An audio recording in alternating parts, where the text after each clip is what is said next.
So what a beautiful property we're in right now, Phiri. Thanks a lot for having us today. Good to see you, boys. Yeah, so for the people watching at home, please just introduce yourself, who you are, what you do, and where we are today, man. Hi, my name is Phiri. I'm a full-time electrician, as well as running 2 service accommodation units in central London. These are my 2 mentors, Harvey and Joe. I've been working with them since January, and yeah. Thanks for having us, bro. So lovely property. It's proper. These sofas are comfy, man. So Phiri, talk to us about, why you wanted to get involved in the rent-to-rent space, and yeah, how you sort of found us and why we're here, sat here today. Well, to be fair, I kind of wanted to get involved purely on the fact I don't want to be at my full-time job forever. Like, there's only ever so much you can take from it. And I've seen that if you put 100% into things, then things will probably get better for you. That's it. So I've not really tried to cut any corners so far. As you can see, like, I've gone full length with this property. Proper. And I'm just trying to keep that standard going all the way through. Whether And then, that's 5 units, 10 units, 15, man. Soon 20. come. Soon come. I'm just trying to keep the same consistency with things, man. Obviously, rent-to-rent, you wanted to get involved because you're 9 to 5, you sort of want to come away from that. Yeah, had enough. What is it that appeals to you about rent-to-rent? Is it the fact that we're, sat here today and, money's being made when you don't actually physically have to be at the job? It's more the fact you can just work from anywhere. Obviously, sometimes there may be a problem where you may have to get down there. But more time, if you've got like a good, reliable team, cleaning team, maintenance team, you can be from anywhere. So, because I remember you telling me, like, in your 9 to 5 job, if you're ill, for example, you're not going to get paid for those days' work, right? Yeah, I'm self-employed, so yeah, that's the case with that. So, like, yeah, if you're taking a couple of days off, you're not getting paid on your 9 to 5. But with this, you've got 2 units. Yeah. If you're at home and you're ill and those 2 properties are filled up, you're still getting paid, right? Yeah, it's been steady, man. It's been steady so far. I can't complain. Touch wood, we haven't had a bad month, but I think that's just purely because of the fact and the standard which you've showed us. Yeah. So I think maybe if it wasn't at that standard or we tried to cut corners, we may or may not have had a bad month, but so far we've been good. That's it, man. I mean, to be honest, it's going to be hard to have a bad month in a property like this. Like, Thank you. Can't fault anything about the place. Thank Furnished it to a very high standard. So this is no doubt, in the area that we're in, this is no doubt one of the best units that will be around, if I'm honest with you. Thank you, boys. Okay, so Phiri, you've got 2 properties in London. Tell us how you obtained each of those units. Yeah, so the first deal, you put me in touch with an agent and we went through with that deal. That was all good. And the second deal, we actually got it off a trusted deal sourcer. Okay, nice. And tell us how much a deal would typically cost. It can range from around £2,500 to £5,000. Okay. I say £5,000 is like the super high-end price. Yeah, and what a deal sourcer essentially does is the deal sourcer would do all the legwork for you as an operator. So rather than you being on the phones to landlords and agents trying to find a deal, they would package it up as a product and sell it to people like Phiri. Tell us a bit more about this property that we're in today. How many bedrooms has it got? What sort of guests that you've attracted since going live and how it's been since going live? It's a 2-bedroom, 3-bathroom property. Obviously, it's got a nice living room space, which we're sat in now, with a kitchenette. In terms of buying a deal, we could have maybe gone for a deal which slept more, but we kind of wanted to go for a high-end spec one because the first unit we have sleeps, I think, 3 or 2 more. So, yeah, that's why we went through with this one. Yeah, nice, man. And what type of bookings have you been getting? Obviously, today we're here. Do you want to tell the people who just checked out and how you found them as well? Of course. So I think the first booking we had literally came the day after setting it up, and it was a 1-month booking. So that was kind of lucky because sometimes when you're setting up, you haven't got your photos and stuff. So it takes a while for you to get some motion on Airbnb and other platforms. So where he was here for 26 days, 28 days, it kind of gave us some little head start, man. Yeah. And what sort of numbers was that guy paying? What rent are you paying here? So we're paying 3,250, and I think that person paid 6,000 for the 28 days. And that came one day after setting up your property. That came one day after the photos went live. So you're off to a flying start, which is obviously amazing. Definitely. I mean, I can see why in this property, to be honest, why someone would want to stay here long term. I don't even want to leave myself, if I'm honest with you.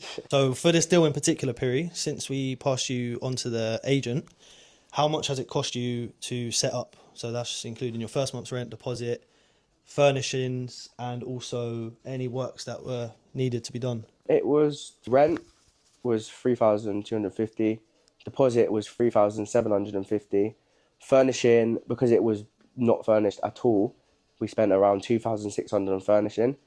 Painting was around £500, and then maintenance was like another £600. Okay, nice. So that gives you guys an idea of how much you need to be setting up a property just like this. And then Phiri, just going back to the booking side of things, obviously you say you got lucky with getting a long-term booking. I don't call that luck personally. I think that's just because of the strategies that you implemented from the start. But do you want to tell people how it feels to get that first booking? You know, did you always, when you went live, is there ever a moment where you doubt that you're going to get bookings come through? So before we even started, I thought it may have been too good to be true, but as soon as you get your first unit and you bring it up to a high enough standard, you know that there's so much of a high demand, especially in London, you know it's just going to fly. It's the same for us. I think, you know, before we got our first unit, we as well thought it was too good to be true, you know. But as soon as you get that first booking come through and they're paying, you know, close to what your rent is, or in your case, £2,000-3,000 over what your rent is for 1 month, you know, that just shows you that the proof of concept is there. And, you know, what does that mean for you moving forward, since, you know, your 2 properties are already performing so well? Well, realistically, we just want to scale up as much as possible, because it's all good profiting and whatever, saving the money and maybe quitting my job. But I know if I can get another 2-3 or more of these in the next 6 months, I know where we'll be as a business. So my main goal is just to scale up on the units, to be fair. Tell us what it's like to run your 2 properties whilst working a full-time job. To be fair, it's been absolutely fine. Like, due to the systems that you've showed us so far, it's been running like clockwork. Because right now we've got a team that we trust. Any problems, let us know straight away and get it sorted. So it just goes back to the point of having a good system in place. Without that, it's not going to run properly. And when you talk about having the team in place, you know, have you had any problems that have come up? So we haven't had any major problems so far. We've had a few complaints from our old cleaning team, but I guess it's a good thing, because you don't want to end up getting a bad review. Yeah, so sometimes it's making sure that you're building the best possible team over time. So if you've got a bad cleaning team that's not pulling their weight, you know, it's important to set the responsibilities and what you expect of them, so that in future that doesn't happen again. So in terms of working with both of us, what is the one thing that you would say helped you the most, I would say? I would say you guys have given us the structure and confidence just to go into deals, knowing that at the end of the day, once it's fully furnished and it's hit listing platforms, it's going to be good to go. Yeah, that's right. And in terms of, you know, having a mentor on your side that's already doing what you want to be doing, am I right in thinking that you were trying to do this on your own before you started working with us? Well, to be fair, we already started, but we come across a lot of problems. Like, for example, there's a lot of deals flying across the market which may or may not be dodgy. So it's hard when you want to invest a lot of time into furnishing it and obviously putting money into it when you don't know it's 100%. And obviously, where you guys are so experienced in this field, you'll be able to tell us what's what. For example, like doing a landlord check or doing a property check. It's just little things like that. Sometimes it is the little things, you know, that can cost you thousands of pounds. And if you don't know about it, then no one's there to tell you about it, then, you know, you can get burnt. For sure. Like, I feel like the educational side of it is essential. Without that, then you'll just be going into things blind, and you're not knowing whether you're even allowed to do things. For example, some people take things out with an AST instead of a company let, which is actually illegal. Big no. So there's just loads of things which you can easily miss. I feel like if you're serious about it, then you'll go down the route of being educational and knowing what's what, so that when it does come to that point of when you do have 5 or 6 or 10 or 12 properties, you can just take your foot off the gas a little bit. It's true, man. It's good to hear that, you know, you've got 2 properties and now you've been exposed to success of those.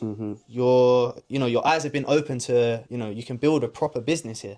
Yeah, for sure. So in terms of what's next for you and your company, what are we talking? So right now, we're actively looking for a 3rd unit. The first 2 have been absolutely amazing. They've both hit the ground running. Perfect. Well, yeah, thanks again for having us. It's been a pleasure. Anytime, boys. We appreciate you inviting us into this lovely home. To be honest, I kind of wish that we had this one under our portfolio, Harvey. But yeah, it's been a quick snapshot into what it's like to be a mentee under Harvey and Joe's program.